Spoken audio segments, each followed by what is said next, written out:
On August 21st, 1986, an invisible killer raced down the hills, taking the lives of every living thing along its path. An extraordinary disaster that instantly claimed the lives of every living thing within 25 kilometers of the village. Hello and welcome to my channel. My name is Melvis, and if you're new to my channel, you are highly welcome. Just so you know, I upload videos based on true crime story or just anything tragic. If that sounds like your kind of thing, go ahead and hit the subscription button and turn on the notification bell so you won't miss any of my uploads, and that is going to go a long way also to help my young channel.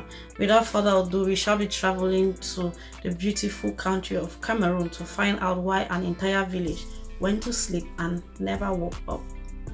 Cameroon is famous for its coffee, cotton, cocoa and timber production. A country of over 25 million, is a home to over 250 ethnic groups with different dialects, traditional regalia, food and what have you. Not forgetting its achievement when it comes to football, Cameroon has qualified for the World Cup 10 times, an achievement unmatched by any other African team. Unfortunately, that is all these beautiful things is not the reason why we are visiting that beautiful evergreen country of Africa. We are rather traveling there to find out why an entire village went to bed and didn't make it to morning. Follow me as we travel to the highlands of Bamenda, down to the Ndop Plain, and then to the Nyos community. Let us go there and find out why an entire village had to perish in their sleep.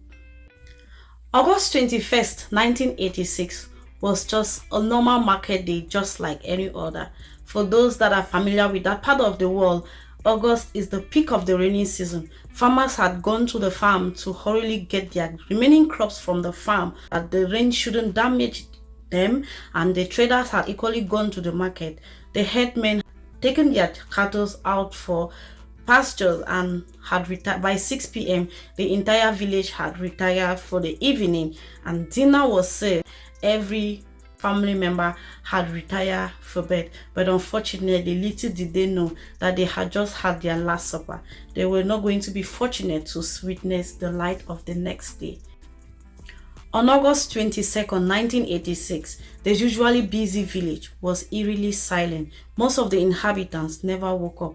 Those who managed to wake up found dead bodies everywhere. They were just where they had believed to have been by 9:30 the previous evening. After being unconscious for over 36 hours, some of the villagers finally regained consciousness and were able to recount the events of August 21st, 1986. According to them, they had heard rumbling noise like thunderstorm. Most of them rushed outside thinking it was going to rain, but to their dismay, they realized that there was moonlight. The moon was at full blown, so they were wondering if it was really going to rain. The weather shouldn't have been that bright, but they will soon realize that the rumbling was coming from the lake. The lake had suddenly changed its color and the rumbling sound was generating from the bottom of the lake. At one point, the last thing they saw before all going down unconscious was this splash of water bubbling out of the lake and straight into the air. An estimated number of 1,700 people and over 3,000 animals were found wherever they would have normally been at 9:30 p.m. the previous evening, the time the unfortunate incident is thought to have happened. Of the few people that survived the ugly incident, they realized that there were no flies around the dead bodies. It will soon be discovered that even the insect had perished when the disaster struck. Only the plants were spared. When the incident occurred, 3 stories emerged. The government believed that it was a terrorist attack.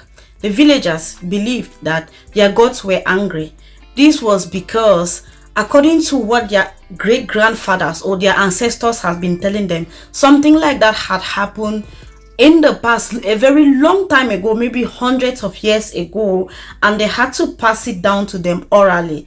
We are talking of 1986. In that part of the world, nothing was as advanced as it is today. So there was no internet. People couldn't look up things, and not everyone was as educated as we see things today.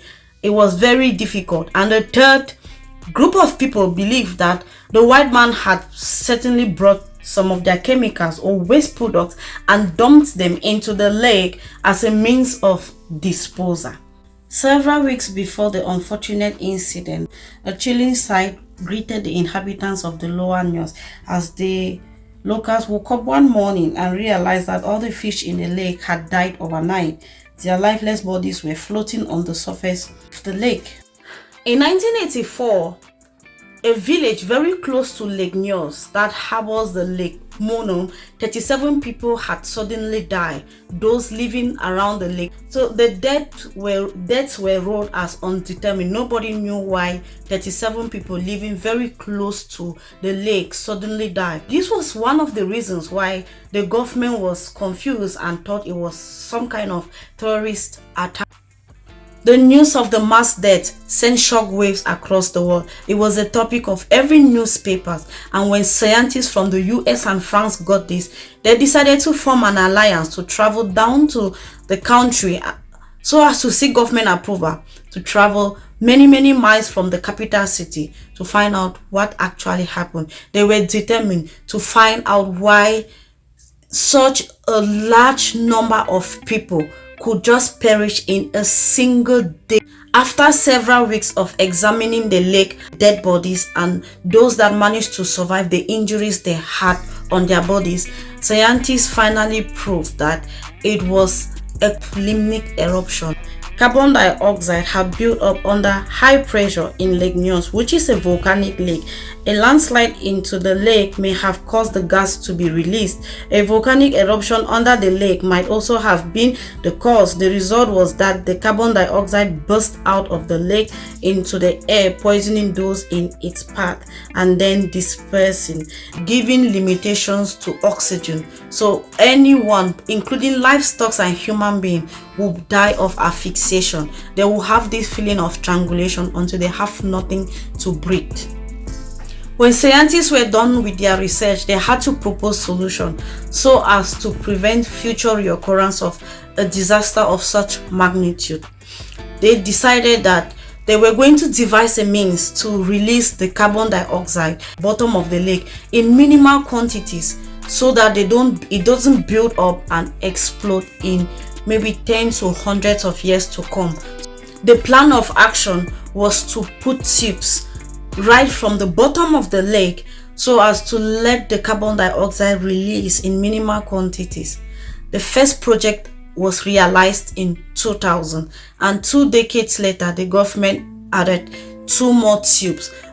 Since the installation of the first tubes, that has been helping to release the carbon dioxide, the excess carbon dioxide in minimal quantities, villagers have been returning to the village to possess their ancestral land. Though the memories are as fresh as yesterday, they are happy that they are safe, and even if they are no longer there, their kids and their other grandkids will remain safe. Thanks for hanging out with me today. That was the unfortunate story of the people of the Nyos village and their lake.